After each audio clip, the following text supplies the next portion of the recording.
Hi, this is Alan Olsen, and welcome to American Dreams. My guest today is Gino Wickman. Gino, welcome to today's show. Thank you, Alan. Thrilled to be here. So we're gonna also talk about the recent release book Shine by Gino, and some of the things that the readers can gain the wisdom of Gino from the insights within this book. So, Gino, let's work into a little bit about your background. I know you don't do very many of these podcasts. You have a great network with the EOS group, but for the listeners here, you can share how you got to where you are today. Yeah, I'd be happy to. So I'll tell the fastest version I can, but I always like to start with I grew up a very rebellious entrepreneur in the making. So I was a mislabeled derelict in high school, and I was just simply an entrepreneur in the making, barely graduated high school with a solid 2.3 GPA. As my friends all went off to college, I stayed home and I just wanted to go to work and I wanted to make money.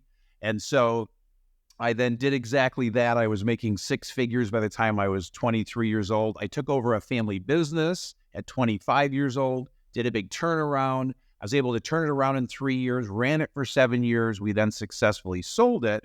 And then I set off to pursue what I realized my true calling and passion was, and that's helping entrepreneurs. I'm just a guy who's obsessed about helping entrepreneurs get everything they want out of their lives and their businesses. And so as I did that, I went and found one entrepreneur that would help me, and then another and another and another. And along the way, I created a system called EOS. It took me about 5 years to create it after 500 sessions and 50 clients. And that system EOS, I've now put in a book called Traction. And so in the last 20 plus years, I have then leveraged and grown that business, joined forces with a wonderful partner, Don Tinney, and shoot forward to today. Sold that business 5 years ago.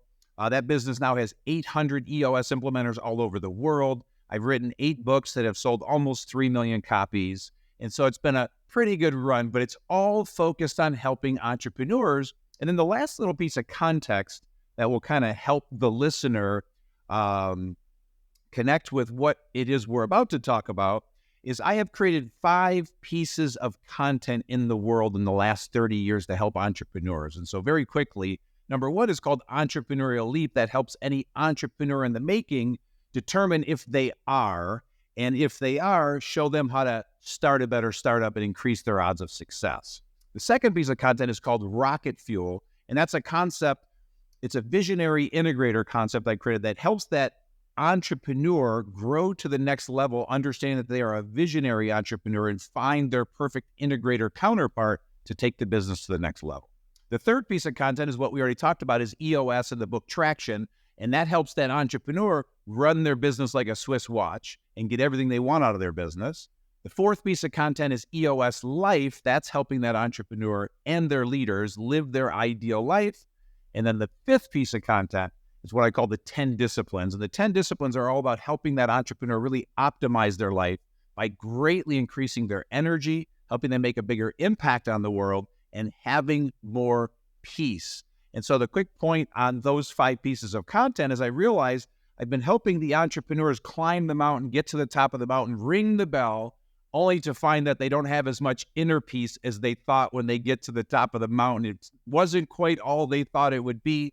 They get there and they say, is this all there is? So they're still feeling a little empty and unfulfilled. And this new book, Shine, and the 10 disciplines are all about going inside and finding that inner peace, that fulfillment, and again, increasing energy and making a bigger impact. You know, I love that, especially sometimes as an entrepreneur, we're all built as problem solvers. And Gino, you walk the walk, you talk the talk. You're able to reach out and help entrepreneurs get to the next level. Now, one thing that you refer to, and you discuss the idea that everyone is a ball of energy. How did you come to realize the importance of this energy in personal and professional success? Yeah, that's so great that you go there because you're like going right to the epicenter of this content. So I'm going to zoom out for 1 second, and then we'll zoom right back into that point, because the first half of this book, I talk about 3 discoveries that I made. And to your point, we entrepreneurs, we are very unique beings, okay? The driven entrepreneurs on the earth, and we are the 4%. And so 96% of the world don't get us. We are the 4%. And with that, there are blessings and curses that we are as driven entrepreneurs. The blessings are that we're the creators of most things on this planet. We have incredible superhuman stamina. We're the saviors that solve most big problems. On the other side, unfortunately, we do a lot of damage to ourselves emotionally, physically, mentally, as well as the relationships in our lives. We tend to kind of leave a black trail behind us. And so the 3 discoveries is that, first of all, I am driven is for the driven entrepreneur out there to understand you are driven and understand that blessing and that curse. Second discovery is to understand that all decisions are made out of either love or fear, and to know where your decisions are coming from, which is, we'll come back to that in just a second. The third discovery is to understand that it is possible to be driven and have peace. And so as these entrepreneurs are climbing the mountain or get to the top, showing them that they can have more peace and actually even make more of a bigger impact and have more drive. With that said, in that second discovery, all decisions are made out of love or fear. We go to the root of and the source of what's driving fear-based decisions. And so now I'll go right to your question, because when you talk about we're all balls of energy, it's something that I've been saying for years, and it really culminated in the last couple of years, and then certainly in this new book, Shine. And it's just the realization, and it's scientific. We are pure energy. We human beings are pure energy. It's scientifically proven. You can't argue with it. And so when you understand that, we have what I call the souls of driven entrepreneurs, the 4%. And so it's a very unique ball of energy. It's a very unique soul, or a true self, as we call it in the book. And to understand that you are a ball of energy and you're very unique as a driven entrepreneur, it's understanding how to manage that energy. And in that energy, we either shine very, very bright, or we don't shine so bright. And when we're not shining bright, we just have blocks. We have pain, we have trauma, we have stories from the past we're telling ourselves. It's all about going to your inner story and shedding that darn thing to free yourself up to shine even brighter as a ball of energy. Man, I hope that made sense, because that was a long contextual point. So it absolutely did. But I'd like you to share a personal story on how implementing these practices has changed your life or the life of someone that you work with. Yeah, sure. Well, I always like to use me as an example, and so those 5 pieces of content that I shared, each one of those pieces of content is just simply me teaching what I needed most as a driven entrepreneur. And so I was that entrepreneur in the making at 18 years old that was the mislabeled derelict. And so I wish I had that content so I knew what I was, because I really didn't figure out what I fully was until age 29. Well, same thing with this content in Shine. What I realized for myself is I was literally teaching entrepreneurs to do what I did. I climbed the mountain in this last 25, 30 years. I got to the top of the mountain. I rang the bell and succeeded by what I call every outer world metric. I had the business, the money, the stuff, the accolades, the people. It's been a pretty good outer world life, only to realize that my inner world was a little shaky though. And I was not feeling as much peace, and I was not feeling fulfilled. And so I literally got to the top of the mountain, and when I got there, I was celebrating my success, only to describe it as an awakening, but it's something just welled up in me and rushed up in me, and I was reminded of all of my trauma from the past, the pain, the stories, the illusions that I have created, and I just went on a journey in the last 4 years to just shed all of that, to let it go. And so it was truly confronting some stuff that happened pre-age 15 that I had to really confront, let go, forgive others, forgive myself. And once I shed that, again, my energy increased to a whole nother level. I love that. It's as we go through life, we don't really control what we experience. Sometimes we go through things that no fault of our own, or the circumstances were just dictating it, but nevertheless, they become part of our life, and learning to let go and move on is so important. Now, running back to Shine, Shine emphasizes the dual nature of being driven as both a blessing and a curse.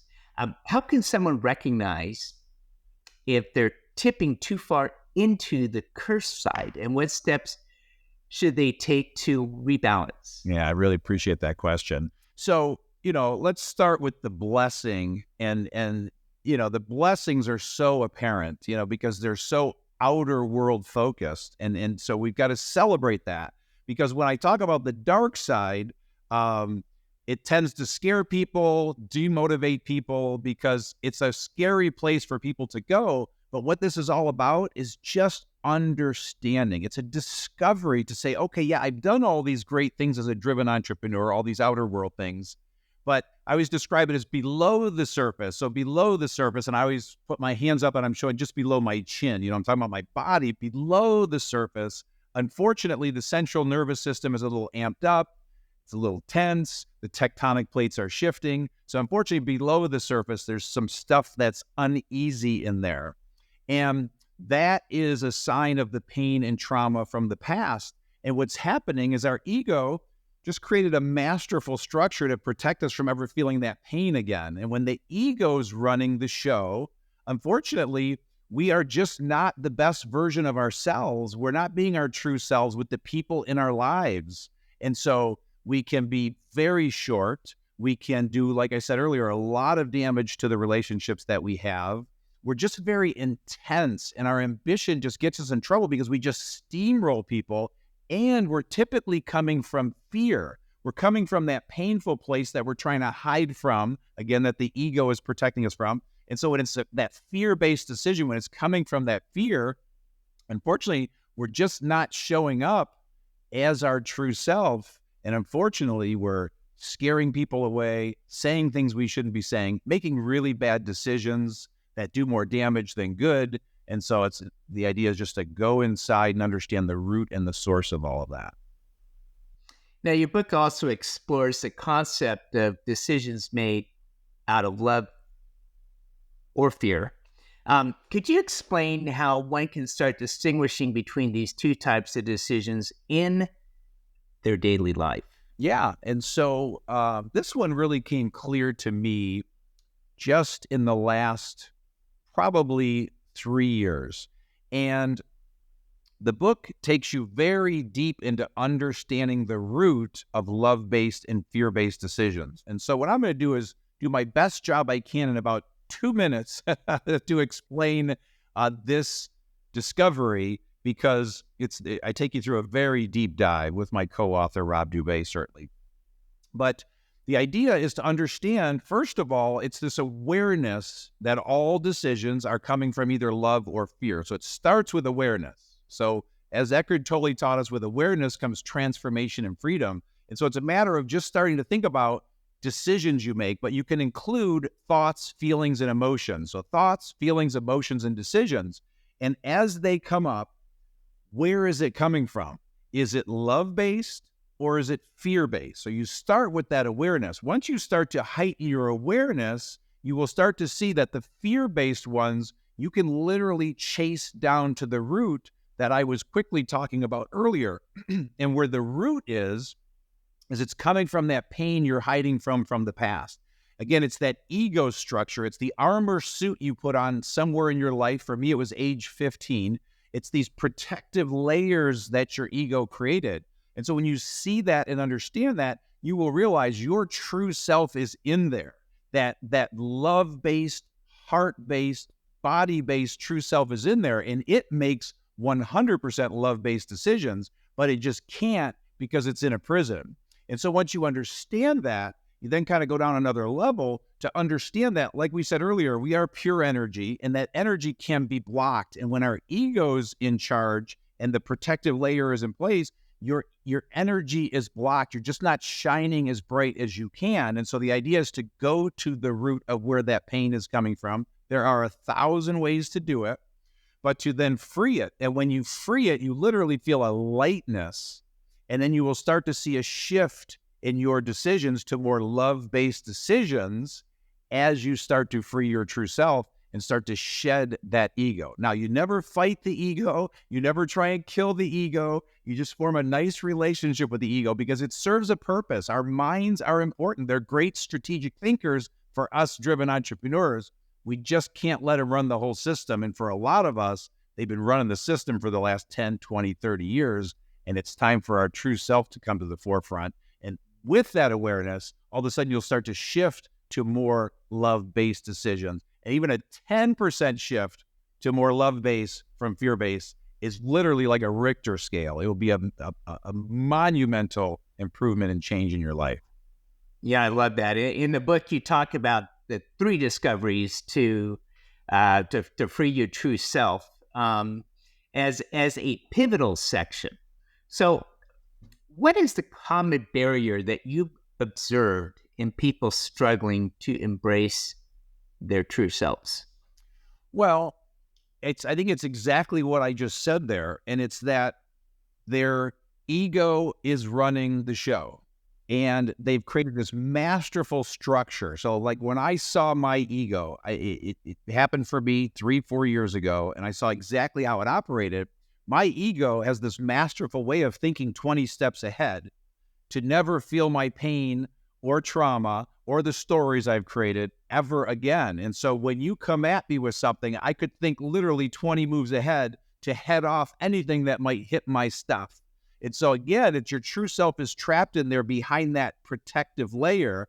When you can remove those layers, all of a sudden your true self comes to the forefront. So it's not as if you're not wanting your true self to come forward. You've just created a machine. You've created a structure. You've created this suit of armor that has served you very well in the outer world. It's just not serving you well in the inner world.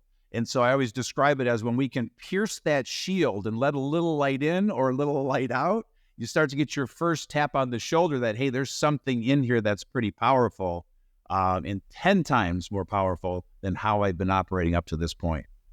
You know, Gino, you've articulated this process so well. I want to elaborate a little bit more on the concept of blocked energy. Yeah. And as removal staff saying, could you offer a practical tip for someone looking to start a process of blocking their energy? Absolutely. So let's first go back to the source of blocked energy. Okay. And so for all of us, some have had a small amount of pain and trauma in our lives, and some have had a lot of pain and trauma in our lives. And this is not a contest. It just is what it is. Your story is your story. And this is not about having a pity party or looking for sympathy. This is not woundology, but it's going back and confronting the source of the pain and the trauma or the conditioning or the story or the illusion you created from the past. And so one example for me is I moved 9 times by the time I was 10 years old. I used to always wear that as a badge of honor, but when I chased back to the root of some things that I've dealt with in the last 30 years, I realized how unsettled I always felt being in a different school every year, different set of friends. And so there was just always this unsettled, unsafe feeling that I had that was with me. There's other forms of trauma I've had. I was bullied. I was a tiny, highly sensitive, tiny, creative kid, and I was bullied all the way up to 14 years old. And so I've always felt unsafe. And I can see a bully coming from a mile away now. With that, again, at 15 years old, I created a suit of armor to protect myself. I figured out how to create this tough guy, hardworking image to protect myself from ever feeling that pain that I felt. And so it's all about confronting it. The 3 greatest ways I was able to confront the stuff from the past, because for everyone it's different. I always say there's 1,000 ways to shed a layer. But when I go back to realize, hey, I'm feeling unsafe and my ego keeps protecting myself, so I'm not fully being me in the world, I've got to go to that thing and let that thing go. There's a great book called Untethered Soul by Michael Singer. He describes it masterfully. What he describes is when you go and address it, it's going to come up with as much pain as it got pushed down. So what happens is we fear that pain. So for me, two books I read that were very profound for me. I already mentioned one of them, Untethered Soul. The other one is Letting Go by Michael Singer. The second thing that was very profound for me was therapy. I tried therapy in my 20s. I tried it in my 40s. When I tried it again in my 50s and was ready to be fully honest with myself, it was very, very profound, which I was able to go to the roots of those things and free those things. And then the third is meditation. Meditation has been very profound for me. And what happens in meditation is when we are still, the stuff comes up. Okay, and so that's scary for some people. When you have something in there below the tectonic plates and the surface, it will come up in silence. Silence is powerful. Stillness is powerful. And so now I'm able to just process those things, let them come up. And I don't always need to know what it is, but it comes up. It feels unpleasant. And again, those two books will show you how to process these things if you want to do the home study course. But you just literally release them. And when they release, it's followed by bliss, peace, elation, because you just shed another layer, you just removed another block, and you just shined a little bit brighter. Hopefully that made sense. It does. And one thing I appreciate, Gino, is you walk the walk and you talk the talk, and we walk through this.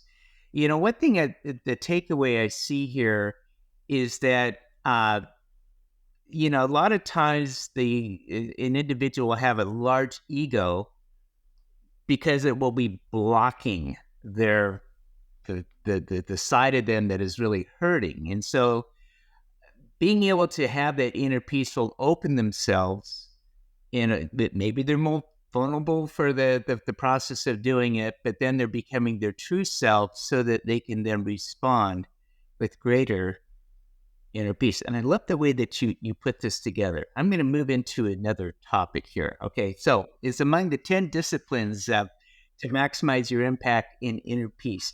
Which do you find the most that most people struggle with, and why? You bet. Well, let me zoom out again and create a little context, because now we're into the second half of the book. So the first half of the book was what we talked about, those 3 discoveries to free your true self.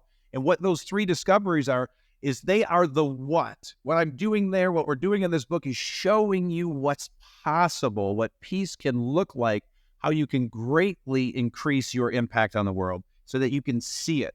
In the second half of the book, we then teach you 10 disciplines to maximize your energy, impact, and inner peace.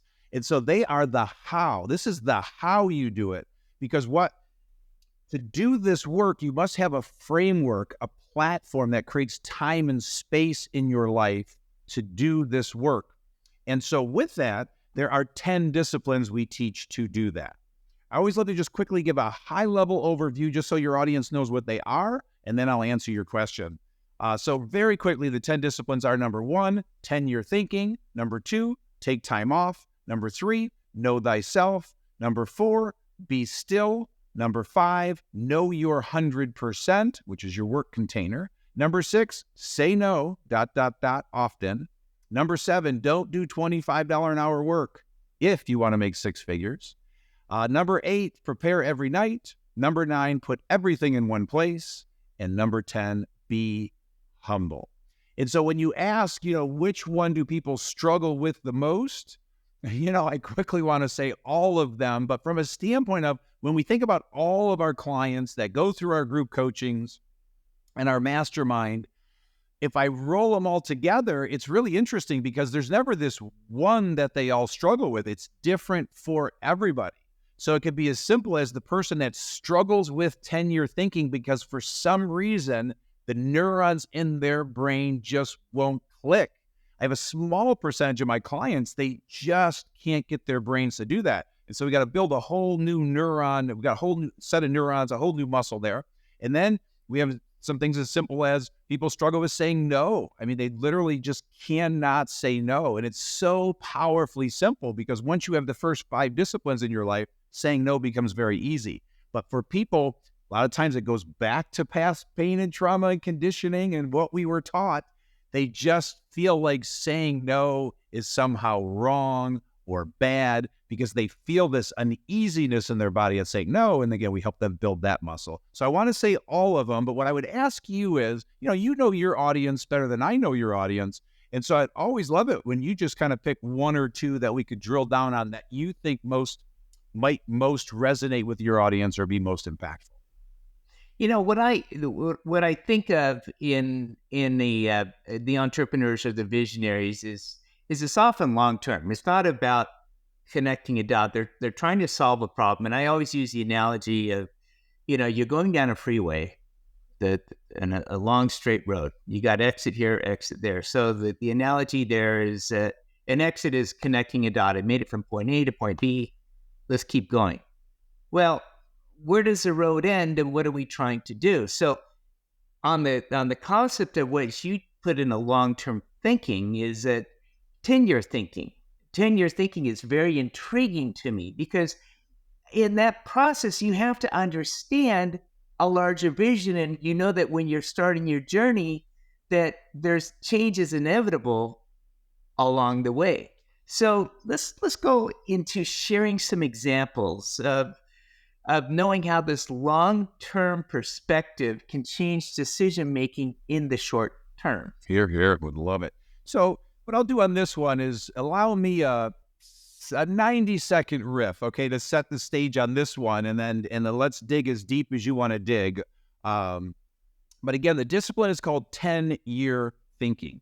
And with every discipline, there's this bold statement that we make. And the idea behind the bold statement is that, man, if you just gave us blind faith and just did what we told you to do, you would get all the benefits of this discipline. Now, most human beings aren't able to do that, and they have to be convinced or sold or see it. But the bold statement is this. It is to shift your mind from short-term thinking to thinking in 10-year timeframes. If you would just do that, you'll realize all the benefits. But continue on with this riff, the idea, I learned it at age 35. Up until then, I was like everyone else. I wanted everything now. I couldn't think past, next week, next year. I just always felt like I was running out of time all through my 20s, through my early 30s.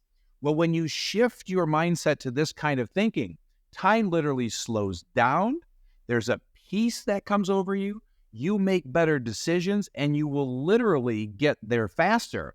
And so a fun little quick exercise we have everyone do is, and we can do this with your audience right now, but it's quickly think about the date 10 years from now and write that date down. And so whatever that is, write that date.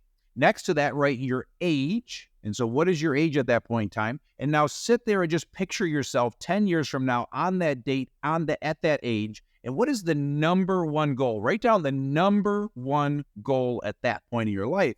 What that will do is start to get the neurons firing. And then the last part of this little riff is a great quote that says, we human beings, we overestimate what we can get done in a year, but we underestimate what we can get done in 10 years. It is amazing what we can accomplish in 10 years. 10 years is a lifetime in most cases. And so again, that point I made about in my 20s and early 30s, it's how most people live their lives. They feel like they're running out of time. They feel like they got to have everything now. Well, how ironic is that? I was literally 25 feeling that urgency when 10-year thinking, if you look at it that way, at 25, on the good side, I had at least 7 good decades left. I had 7 good 10-year time frames. You could build an empire in that time frame. And even if you're out there and you're 65 years old, you've got at least a good decade left. So you can pretty much accomplish anything in 10 years. And then the motivational speaker Les Brown says, all I need is a good decade. And so we just need a good decade. And so very, very powerful when you can shift that mindset. Hope that made sense. It's interesting. And I think that early on in our careers, we have certain goals. They may be financially related, but I remember reflecting back on this area that, I had early goals financially related, and then I reached the goals. And I'm like, now what? Is my life over? What do you do? And I think that one of the things that you're outlining here in a value system of knowing yourself, when you get to know who you truly are, it's not about money. It's about who you are and what is conveyed to those around you. It's easier said than done, right? So what are some practical first steps someone can take to begin this journey of self-discovery? Great. And as I'm about to answer that, I want to back up one step because I want to share one more thing to really answer your question point blank with the 10-year thinking and how it affects decision making. Because let's pretend you wrote that goal 10 years from now. And hypothetically, let's pretend it was a certain net worth, or let's pretend it was an important relationship in your life that you wanted to be great, or it might be some kind of physical, being in good shape, whatever that is. Well, when that's clear and you know what you want it to look like 10 years from now, it drives today's decisions. Because if it is a net worth number, there's things you need to be doing today to hit the net worth number. It drives the relationship activities because if you want a great relationship with that person 10 years from now, that thing you're about to say today, if it's not healthy for the relationship, don't say it. And so again, it's driving today's decisions. And if it, again, has something to do with health, then you need to be doing things today if you want to be that healthy. And then to your last point there, my hopes is that everyone will set a goal for themselves to fully be their true selves 10 years from now, because I believe it's possible to free your true self within 10 years. It's hard to do in a couple days, hard to do in a couple of years, but I believe it's possible. And so with that takes us to the question that you just asked. And would you mind re-asking it just so I heard it correctly? So it has to do with knowing yourself. Okay. So in the process that a person can take with understanding their journey of self-discovery. Awesome. And so what you're, keying into there or addressing is discipline number 3, know thyself. And so the bold statement here, as I mentioned, there's a bold statement for each one. It is to be your true self 100% of the time, 24/7, 365. And so knowing thyself, the only way to be yourself in the world, which is the goal, is to know thyself. So it starts with that. And what happens is we begin at a very high kind of outer world level, and then we work all the way to the inner world and free our true selves. This is the one where the magic happens. But in the external stuff, it starts with understanding your strengths and your weaknesses, understanding personality traits and characteristics, understanding what you're good at and what you're bad at. And as we go deeper, then we start to get into what's going on below the surface. Are those tectonic plates shifting? What's going on with your central nervous system? And going in and starting to shed those things so that you can fully be yourself in the world. And so the example I always like to share here is I had a big aha when I turned 30 years old. And this is where I learned that I wasn't being myself fully in the world. And so my wife had thrown me a surprise birthday party for my 30th birthday. I walk into the house and I hear 100 sets of eyeballs yell surprise. And as I looked around the room, I realized there were 6 factions in that room, 6 factions in my life. There were my business partners, my employees, my family, my wife's family, my high school friends, and my new friends. And so literally 6 different factions. And what I realized is I was a completely different person with each one of those factions. I realized I was being a chameleon in my life, and it was exhausting. And it was that moment that I said, as I go forward now, I'm going to be me. Now that took work. It's not like the next day, but since that day, I've made incremental steps to just fully be me in the world. It's too exhausting trying to create all of those personas and facades in every area of your life. Just fully be you. And when you do, your energy will soar. Gino, that statement about the small, let's see, it was Bill Murray. He did this movie.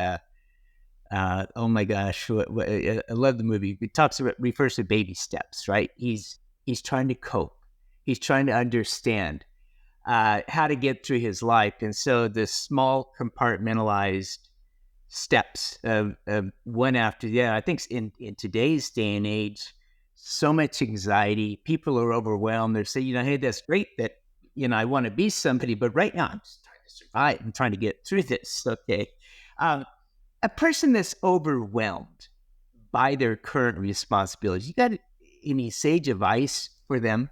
Yeah, well, I have two thoughts there, okay? This first one that comes to mind is not something that's in the book, but what I always do when I'm sitting with someone who's overwhelmed is I live my life from a legal pad, okay? So people laugh at my legal pad, but that's how I organize myself. And it's been very powerful and profound for me. But my point is, when I'm sitting with that overwhelmed person, I hand them my legal pad and we pause and I say, write down every single thing that is overwhelming you right now. And they will sit there and they will write. Sometimes they're writing for 3 minutes. Sometimes they're writing for 30 minutes. But whatever it takes, I have them write everything down and then review everything on the list. And I cannot tell you how many times, I want to say in almost every case, their overwhelm subsides because they're just trying to keep it all in their head. Okay, so that's the first thing I suggest to solve the short-term problem. The other thing I would suggest is stillness. And so again, that's one of the disciplines we teach is be still. There are 4 forms of stillness that we teach. There's contemplation, meditation, prayer, and journaling. And so that's that form of writing that I just talked about. But when you're feeling overwhelmed, just take time to be still. We urge 30 minutes a day, but even if you did 10 minutes a day, you will see benefit. Even if you did 3 to 5 times a week, you will see benefit. But spend time in stillness. All of the answers are inside of you. There's no place you need to go outside of you to find the answers. And so you will start to get clarity around what's overwhelming you, what the solutions are, and stuff will come up and you may shed a layer or two. I'm visiting today with Gino Wickman. We're talking about his new book, Shine. It's in the focus of maximizing the compact, that maximizing the impact and inner peace for entrepreneurs. And Gino, I got one final question here. Okay. The content that we went through today is phenomenal. I thank you for your contribution to the entrepreneurial world of helping to lift and build into the lives of others. What would you say is the first, most accessible step for anyone reading Shine to start making a positive change in their life and career? Perfect. Well, I'm going to give you 2 thoughts. One is I strongly urge you to go to our website, the10disciplines.com, and take the true self-assessment. It's free, and it will be a starting point for you to see and show you how free your true self is right now at this moment. And if you are interested, after you get your results, you can do a free coaching session with my partner, Rob Dubay. And it's all free. So I would urge that as a first step. The other first step, which is also free, is you can download the first 27 pages of the book, but the first part of the book, if you want to wet your whistle and get a taste of this content and understand it, download the book. And if those 2 things kind of pull you into doing deeper work, phenomenal. Get the book, get in our group coaching, do the self-study, whatever works for you. But start with those first 2 free steps, because that assessment is going to get your gears turning. You're going to see where maybe you scored a little lower, and it's going to create some real wonderful aha moments for you. Absolutely love this. Well, Gino, I appreciate you being with us today here on American Dreams. My pleasure, Alan.